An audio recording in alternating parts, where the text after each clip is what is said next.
Oh, should be working. Okay. Hello again, everyone. This is Chris Scherer, and this is the Citizen Sports Weekly for Friday, February 10th, 2023.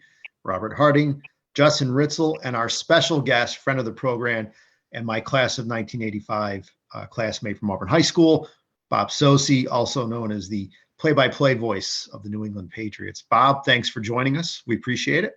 It's good to be with you, Chris. Thanks for reminding me how long ago it was. We were in high school together. I know. Well, time flies and you're having fun. It's not like we've hit the 50th reunion yet. We've got a few years before that one. So it was like a year before I was born and like 10 before Ritz was born. Yeah, I know. Well, hey. I'm not that young. I wish I was 25. No. We were done with college by the time Justin was born, though, I believe. So we're going to pick the Super Bowl first and our NFL picks. And then after that, we're going to talk to Bob about the NFL, the Patriots, and whatever. So let's get to the Super Bowl picks first. So going into this game, Robert and I are both tied. Our records are 41-38. And Justin is 36-43. So Justin, we'll let you go first. Philly is a 1.5 point favorite against the Chiefs. Who do you like in the Super Bowl? Wow, pressure's on. You're throwing me into the ring first, huh? I know that there's a lot of weird stuff going on with the Chiefs and Patrick Mahomes' ankle injury, and there was rumors that there's some illness going through the locker room the past couple of days, which is a little scary. And, I always hate picking the team that has those known injury issues going to the Super Bowl. It seems like every year there's always a significant player or two for one of the teams that's dealing with something. And, I remember back in, 2011 when Rob Gronkowski was dealing with that big injury going into that Super Bowl against the Giants. And his injury probably kept the Patriots from winning that one. I'm going to go with the Chiefs, though, anyway. I think the Eagles have a really solid team, but I just tend to bet on the better quarterback, even if he's not 100%. And I think, we used to call fraudulent teams on this show paper tigers. And if you look at the Philadelphia Eagles schedule this season and the quarterbacks that they faced, Dak Prescott and washed up Aaron Rodgers are not exactly the most impressive slate of quarterbacks on top of, whoever the Commanders were trotting out there, Daniel Jones, all due respect to the season he had, still not a huge believer in him. Kirk Cousins, come on. So I'm going to take the Chiefs, and I will ride with injured Patrick Mahomes. Robert? Well, Chris, we're tied. I'm not here to match your pick. I'm here to win the damn thing. So I'm going to go with the Eagles here. I think this game will be decided in the trenches, and the Eagles' defensive line has just been dominant this year. I think a lot of focus will be on the quarterbacks, of course. This is a history-making game. Two black quarterbacks leading these teams, so that's significant. But I think the quarterback play will take a back seat to what happens along the line. I think the Eagles, the Chiefs' offensive line is certainly better than it was in that Super Bowl against the Bucs, but they have shown some weaknesses this year, especially against some better defensive lines. And I think the Eagles can feast. And remember, Mahomes is still banged up. They're really playing this up that he's less than 100%. Seems like either some head games or an excuse for what's about to come. Who knows? But I think that'll be the difference. And the Eagles on the offensive side of the ball, I think they'll be able to run the ball pretty well. They're not going to rely on Jalen Hurts too much in this game, I don't think. Unless it comes down to that. But I think they'll be able to run the ball effectively against the Chiefs, and that should be the difference in this one. So I'm going to ride with the Eagles.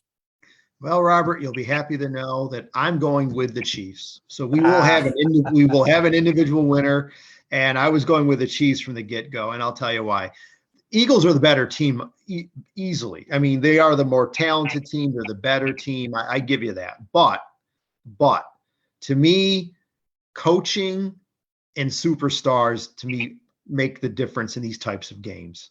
And I think you give Andy Reid a bye week, more time to look at Philly and what they do and everything. And also Patrick Mahomes, arguably the best quarterback in the league. Obviously, he's the MVP. And I think superstars always rise to the occasion in big games. And the other thing is, I think not only do the Chiefs have the best quarterback and the best coach, I think they have the best defensive player in Chris Jones.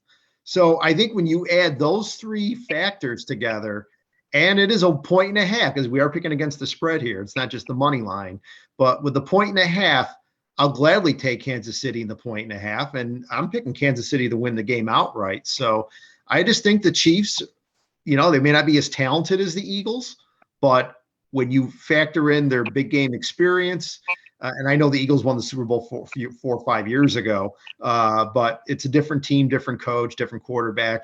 I like the Chiefs to get back on top and win the Super Bowl. I'm not going to talk about the schedule like Justin did. And, those are factors in everything. And the Eagles can't help that.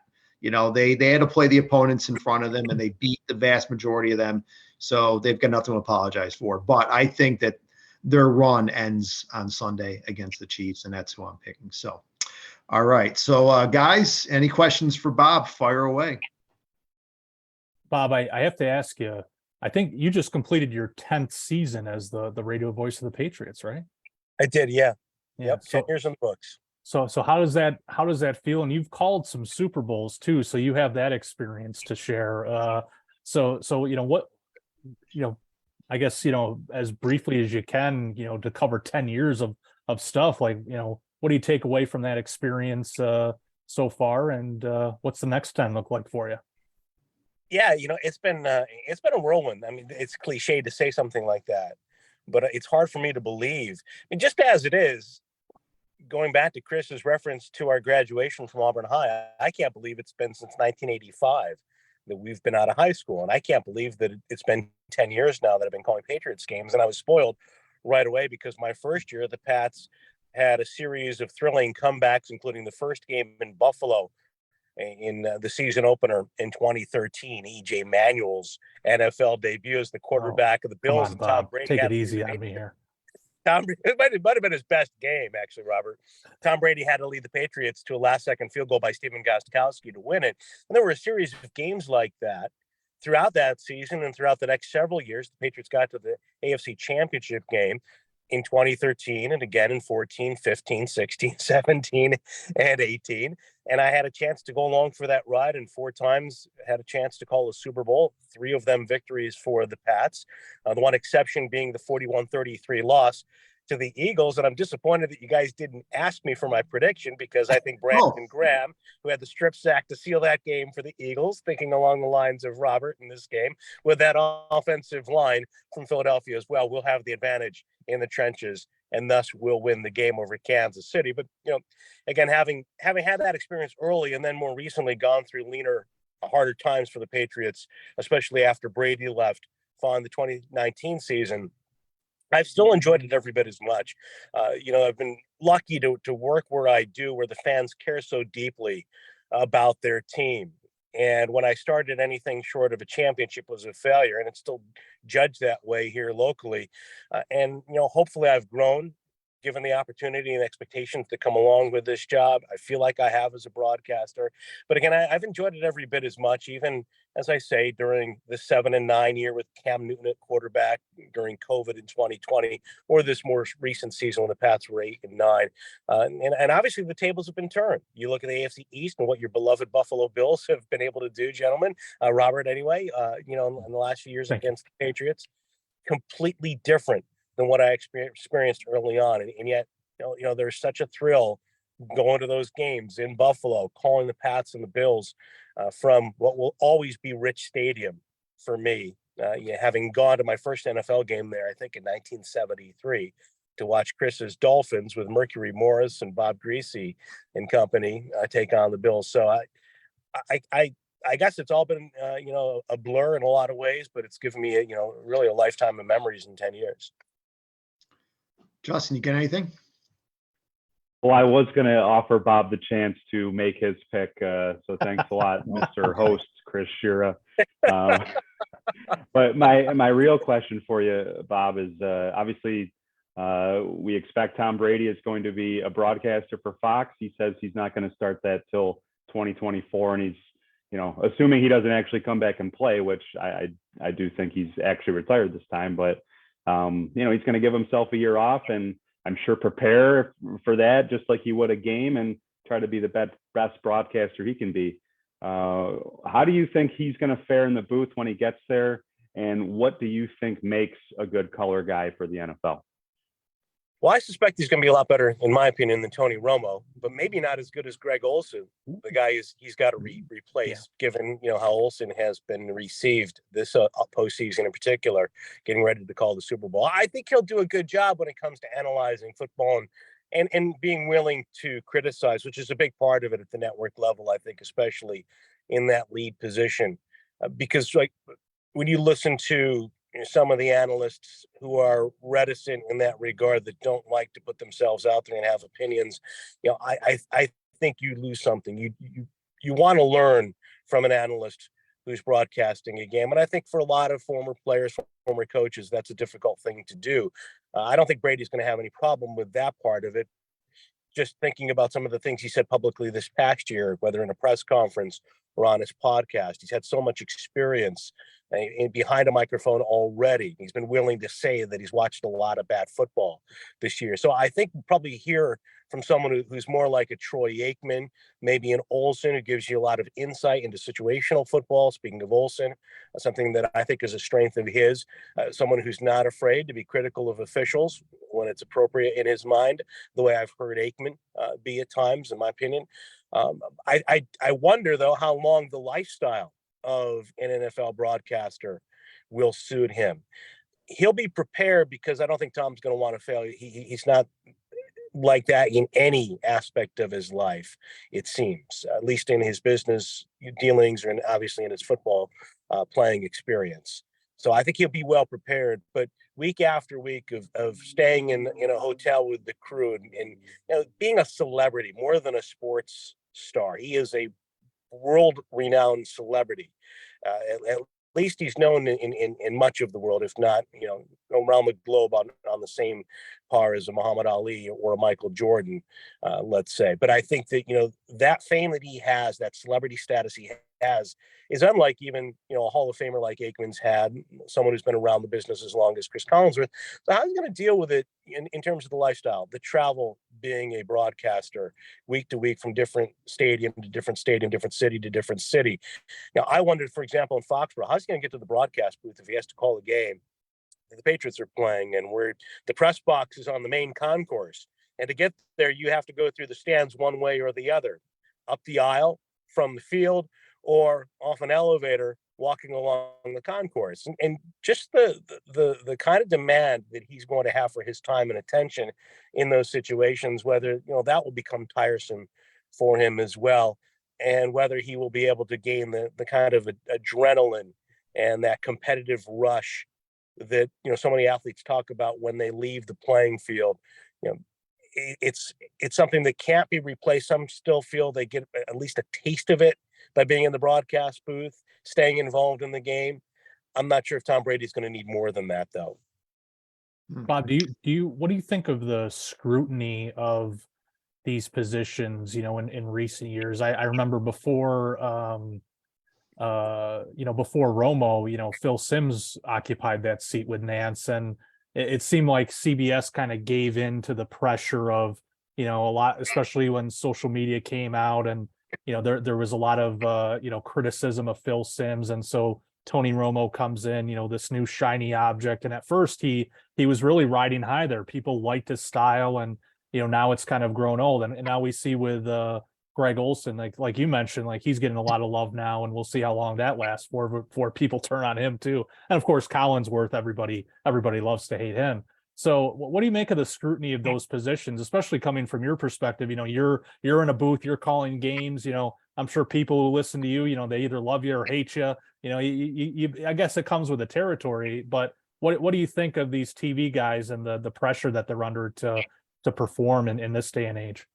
Well, I think the pressure increases especially with today's lead analysts, because the salaries have increased by so much. Now, Olsen is an exception, with him and Kevin Burkhardt being elevated to succeed Buck and Aikman, because, of course, Troy and Joe signed these enormous deals with ESPN, and really Romo more or less set the bar. I think Collinsworth has been at it for a long, long time. I don't think people realize that Chris Collinsworth has been in broadcasting as long as he has been. He started at the local level doing sports talk in Cincinnati, and for a number of years was a third guy on regional crews before he eventually ascended the ladder. So for him, the payoff has been really in the longevity of his career. Now he's got a great deal, I'm sure, with NBC, but it's not that huge deal that Tony Romo got when CBS rewarded him. And then, of course, ESPN paid out to Aikman and Buck to try to restore some of the luster to Monday Night Football. And now what Brady's going to get from Fox, $37.5 million with that job. And it's going to involve more than analyzing games. I think a lot of it will be sealing deals on the golf course and going to events on behalf of Fox and the executives there to try to work with advertisers, clients, etc., so that they can sell the product, not only football, but I'm sure sell whatever other programming they need Tom Brady to help sell. But I think a lot of it is the money that's being paid. And I think with Romo, what's been exposed is really just a lack of preparation. The enthusiasm has been consistent. I think what his strength was initially is that he saw the game like a quarterback, and he could tell you what he was seeing on the field and what he anticipated, because that's what a quarterback has to do: see the field and understand what's coming next, where's the ball going to go. I think what's happened over the course of the last few years, though, is some games have gotten out of hand, or some of that excitable Tony Romo has worn off on people and started to degrade the listener, and he hasn't been able to give you something you didn't know beforehand, and the indecisiveness when there's a borderline call. I don't know, Jim, could be a fumble, might be incomplete. The either the inability to take a stand, and I understand. I know what it's like to be in that position in the broadcast booth. So I think there's a lot of work to be done. There's been a story that's been circulated, various reports about an intervention on behalf of CBS to more or less, motivate him to do his homework. And I think it's evident as I listen critically, that's the one thing more than anything that's lacking when he's on a game that you get consistently from those others, whether you like them or not. I think it's pretty clear that they have paid attention, they have done their film work, they have taken their notes, and that they go into the broadcast booth at least prepared for that night's game. Bob, I wanted to ask you about the Patriots coaching changes. They brought in Bill O'Brien to be the offensive coordinator, play caller, whatever you want to call it. And, we could see times last year when Mac Jones was very, very frustrated with Matt Patricia and in the Patriots offense. I think people thought that Mac Jones was going to take this leap forward this season, and it didn't really work out that way. When you're hearing calls for the third string or the second string quarterback, Bailey, what was his name again? Bailey Zappi. Yeah. So, what are your thoughts about the past season for the Patriots with the offensive issues, and then moving forward with O'Brien, and what you think might happen this coming season? Well, Chris, I think honestly, any coach they brought in as the new offensive coordinator who had an offensive background in the NFL, primarily, if not exclusively, would have been received as a major addition, along with the subtraction of Matt and Joe, speaking of Matt Patricia and Joe Judge, from their roles as de facto offensive coordinator / offensive line coach and quarterbacks coach. Bill Belichick took a very unorthodox step last year when Josh McDaniels left for Las Vegas and took a number of offensive assistants with him. Bill brought back Patricia and Judge in different roles than they had been in previously prior to becoming head coaches. Matt had worked very briefly early in his career as an assistant on the offensive line, but that was essentially the extent of his offensive coaching experience. And Joe Judge, though he played quarterback in college, had spent only a year as a Patriots receivers coach along with special teams coach to mixed reviews. So they went off, became head coaches, Their offenses were not recognized, I think you would agree, as being the most innovative, proficient, efficient offenses in the league. They come back. Matt serves his year in an advisory role, basically.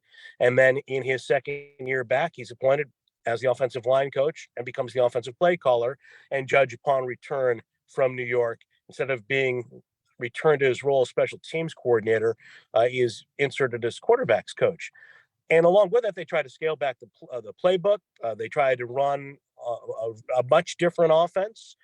They didn't allow Mac Jones to do a lot of the things that Josh McDaniels and the Patriots offense of old enabled and required him to do at the line of scrimmage.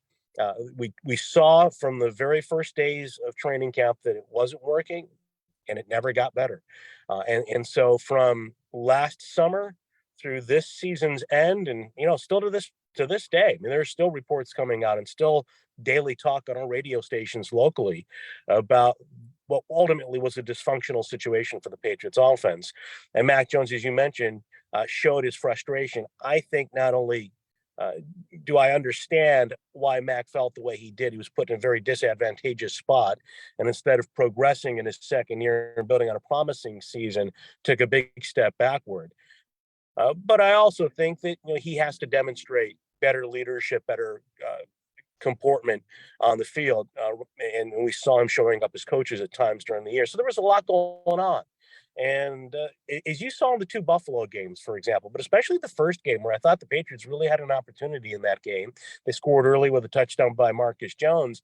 And then, a lot of the criticism that befell the coaches really started to spiral, I think, out of their control after that game. Some of the Patriots players in the locker room, including Kendrick Bourne, openly questioned and criticized the scheme.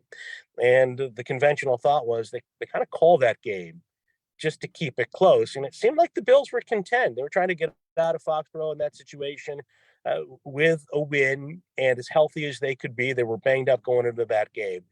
And that's exactly what they did. But I think the criticism that had been ongoing only intensified. And then because players spoke out, which is very unusual, if not unprecedented in my time in the Patriots, things for those coaches got a lot hotter. And so coming into this offseason, the change had to be made.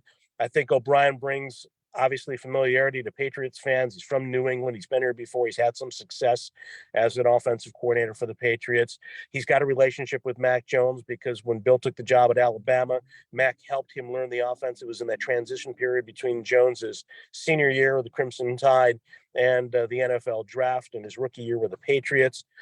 Bill has, I think, had an influence in some of the coaching decisions already. The new tight ends coach was with him previously at Alabama and with the Houston Texans, and they've hired a new offensive line coach, which they really needed to have in place. So things are much more positive today just because of those changes when you look back at what happened over the last year. But with Mac Jones, I think there's more uncertainty because it wasn't a fair assessment of him last year, given those circumstances I described. But at the same time, we don't know if he is the quarterback of the future the way I think many of us believed he was at the end of his rookie season. Okay. Guys, anything else? Bob, I was just going to ask you about the, with Mac Jones to kind of piggyback on where you wrap that up. I mean, how much do you think that this has affected his development? That rookie season he's got McDaniels, then this past season it's kind of a hodgepodge of coaches, and now you get Bill O'Brien in there who could certainly help, but how do you think that'll help his development, and how do you think this kind of the past situation? Obviously, you can't control McDaniels leaving for a job. I mean that happens, of course, but how do you think that that's really affected his standing and possibly how he feels that maybe he's not getting a fair shake with the offense and is being held back a bit? I know in that Bills game you mentioned, it seemed like he wanted to do more, and the Patriots were, I kind of compare it to Shira, how he drives. After that first touchdown, their foot was on the gas, and instead of driving like Chris and keeping it on the gas, they decided to put it on the brake and, go a little bit more conservative. I think that seemed to be his frustration in that game and in other games I saw too. Yeah, I think he was caught on the sideline in that game, mouthing the words to the effect that the quick passing game isn't working. And one of the things that there really seemed to be no concept, no rhyme or reason at times for the play calling for the Patriots. Some would say they were just running plays. They weren't really running an offense. And, I think for Mac Jones, who had been given so much responsibility the year before, and his strength, his greatest strength is his intelligence. To hear people, tell it who followed him closely in college and as well through his rookie season, who are around the team and know the quarterback well. And a lot of that was taken off his plate, that ability to process and make decisions at the line of scrimmage and run what was a far more complex offense as a rookie than as a second-year player. And there was a lot involved in that too, with personnel decisions regarding some wide receivers. One of the most productive receivers from the year before, Kendrick Bourne, was in the doghouse early in the year, never got out of it. When I think about Mac's development this year, though, we should see him back on track to where he was in terms of his personal development, but I'm not sure if his standing within the organization is where it was at the end of that first year. And it's been, another topic that's been widely discussed here locally, Robert. At the beginning of last training camp, Bill Belichick raved about Mac Jones, talked about his work ethic, said he was in a much better place starting off 2023 than he was ending 2022. By the end of the year, when Bill was asked after the season, is Mac Jones your quarterback of the future? Bill's line, and I think I'm getting this word for word, but to paraphrase, basically said, I think Mac has the ability to play quarterback in the National Football League. And it was hardly a ringing endorsement. Yeah. Along the way, there were reports and conjecture that Belichick was very displeased, and understandably so, with some of Mac's actions on the field toward those coaches. It became a talking point for the broadcast crews. The cameras were focused on it. When the Patriots played on Monday night in Arizona, for example, against the Cardinals, it was certainly something that was very much a part of the coverage on that night. And there were red zone frustrations in that game as well as Las Vegas the next week. And I think things kind of boiled over at that point. So I think from a quarterback standpoint and his own individual development, he should be in a pretty good place by the time the season starts, being united now with Bill O'Brien. But I'm not sure where he stands in the eyes of Bill Belichick and the Patriots coaches going forward. It's a big year for him. It's a big year for them. They've got to make their decision on him. He lacks the physical gifts of somebody like Josh Allen, obviously. Can he be a poor man's Joe Burrow? Having watched Burrow up close this year for the first time and watching him warm up, I think the gap is huge. Can Mac Jones close that gap? Because at the end of his rookie year, that was kind of the guy that people here, including myself, pointed to and said, he's not Mahomes, he's not Allen, he's not the kind of athlete who's going to make all those unscripted plays. But maybe he can be someone similar to Joe Burrow. You put the right pieces around him. And that's the other part of it too. They got to fix the offensive line. They've got to give him more, I think, as wide receivers and get more out of their tight ends. Bob, officiating, it's been a hot topic. I think it's always been a hot topic. I think you remember, and I remember back in the 1979 AFC Championship game, Mike Renfro catching the ball in the end zone in the corner at Three Rivers Stadium, and they called him out of bounds. And from there on, there's always been a clamor for, the officiating was bad. And of course, that's one of the things that brought in instant replay in the mid 80s. So, I mean, you're a lot closer to it than we are. What do you personally think is the state of NFL officiating right now? And does it need to be improved, or what can they do to improve? I mean, a lot of people talk about full-time officials. Personally, I don't think that's going to make any difference, because what are these guys going to do between like March and July? I mean, they're just going to study film 8 hours a day, 5 days a week. I mean, I just don't understand how full-time officiating is going to improve things. But anyways, I'll let you answer the question then. No, I do agree with you, Chris. And I remember, the Renfro play very well now that you bring it up. And I think there's been, years of controversial plays. I do disagree with Roger Goodell, however. I don't Yeah. think it's as good as it's ever been.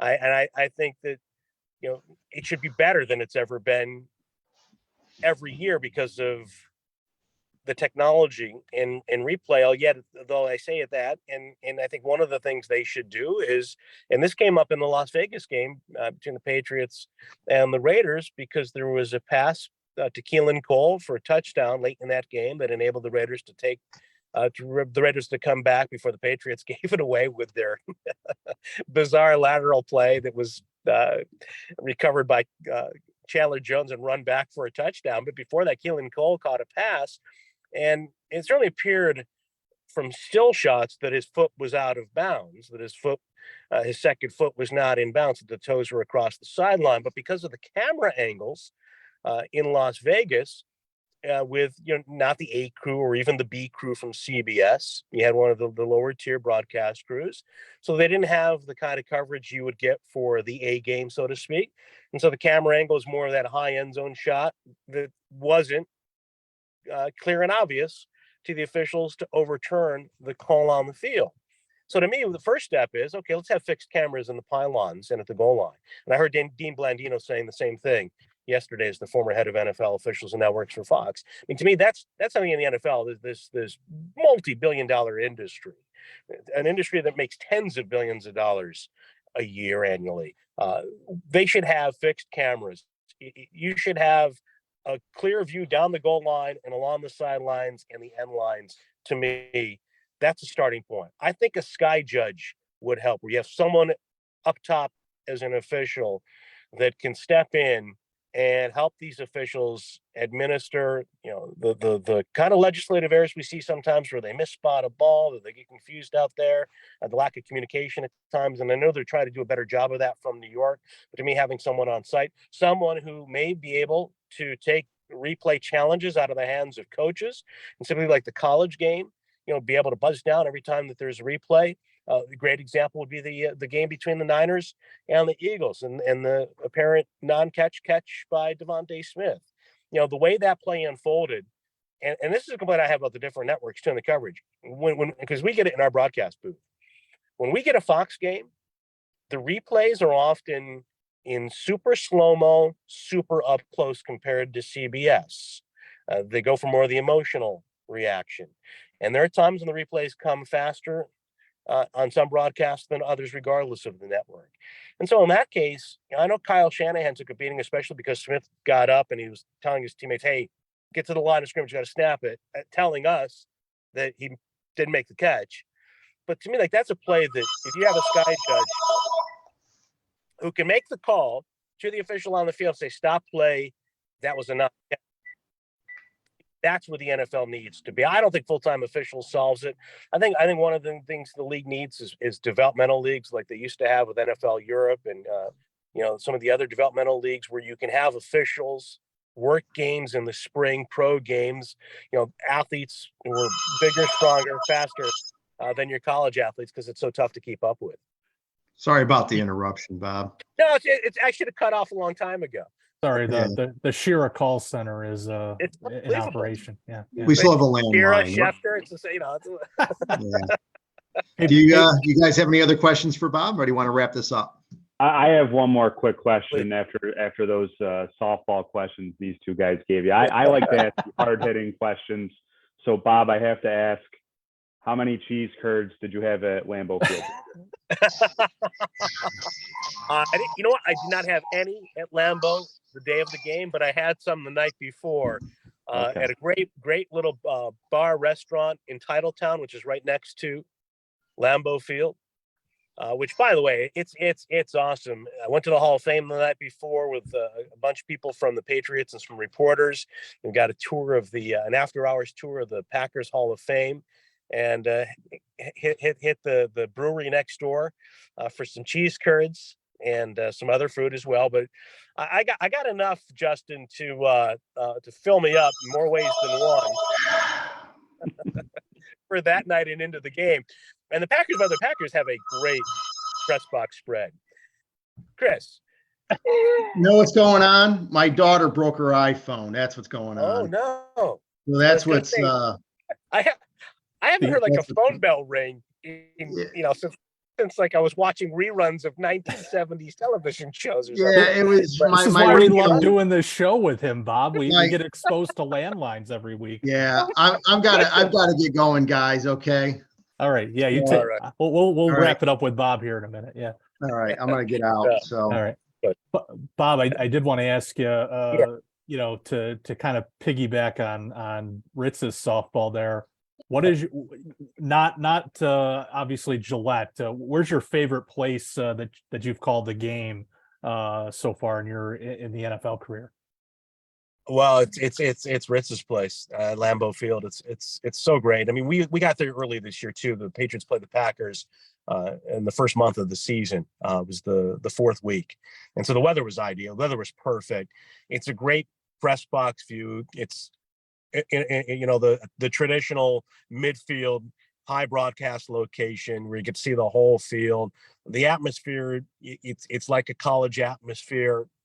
The trip to Lambeau, we go from Appleton, where we stay into Green Bay, and as you get into Green Bay, it's similar to Buffalo, Robert, and that's another one of my favorite places. I know a lot of people are looking forward to the new stadium. I hope it doesn't change much and I know it will. I know it's going to change drastically for us because it's a great broadcast location, and I love going into the stadium. You go by the houses where the people park their cars and they're tailgating. You get flipped off in the case of the past. Although this year there was a different tone, thankfully, because of the week that the game was played. But usually, you get a lot of single finger salutes from the Bills fans and their Zubas and their various jerseys, the Thurman Thomas, Jim Kelly, Bruce Smith jerseys to go along with Josh Allen and Stephon Diggs. But like in Orchard Park in Green Bay, you drive through those neighborhoods, past those houses, and then the stadium it's so historic. The statue of Lombardi is out front, the statue of Curly Lambeau. You walk in, it's like Notre Dame Stadium. It's just a bowl of bleachers with the names of the all-time greats. They have a great Hall of Fame there. Buffalo, similar. You've got their Ring of Honor. You've got the old Overshae. It's like a big Holland Stadium, and the fans. You're there with the fans in the broadcast booth, and you're close to midfield. I mean, we're next to Terry Pagula, who's next to the Bills radio crew and network television's just a couple of doors down, and it's a great environment. The fans at both places, they love football, they love their teams passionately. And for the Patriots, more so Buffalo than Green Bay, they despise you as a team in an organization, and that's fun. It's fun to go into an environment like that, and I like the people there too. I mean, it's home. It's 2 hours from Auburn, so I always love going back there. I always get a sense of and I see so many people that have connections to Auburn too. So I get a sense of, being back home again when we go to Buffalo.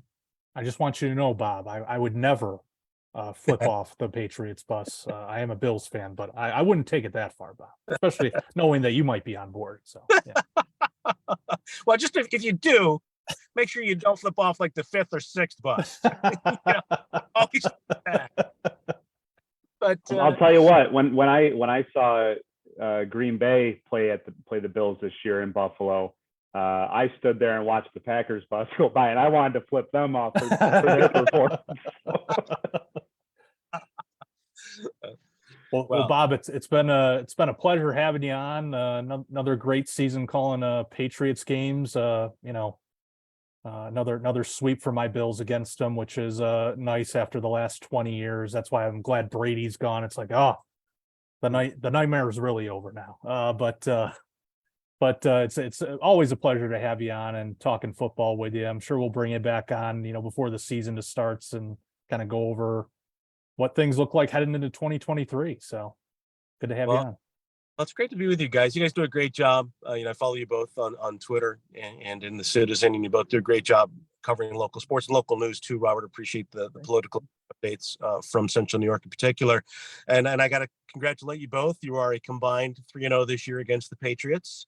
That Green Bay game, a great illustration of the Patriots squandered an opportunity there, with their play calling and conservative approach in that game. Unfortunately, Chris has signed off because he's the only guy that I would have at least, I've got, I'm on a level field. We were 1-1 this year against the Dolphins. We're the Patriots. So he's gone. I'll give him a hard time about Mike McDaniel's clock management in Buffalo playoffs the next time I see him. But congratulations to you both for your wins over the Pats this year. Well, make sure when you call Chris, you do so on the landline there. Next time I call him, I'll hear the sound of that phone in my head. All right, we'll wrap it up here. Bob, thanks again for joining us, and to everybody out there, enjoy the Super Bowl. We'll talk to you next week. Thanks, Bob. Hey guys, I appreciate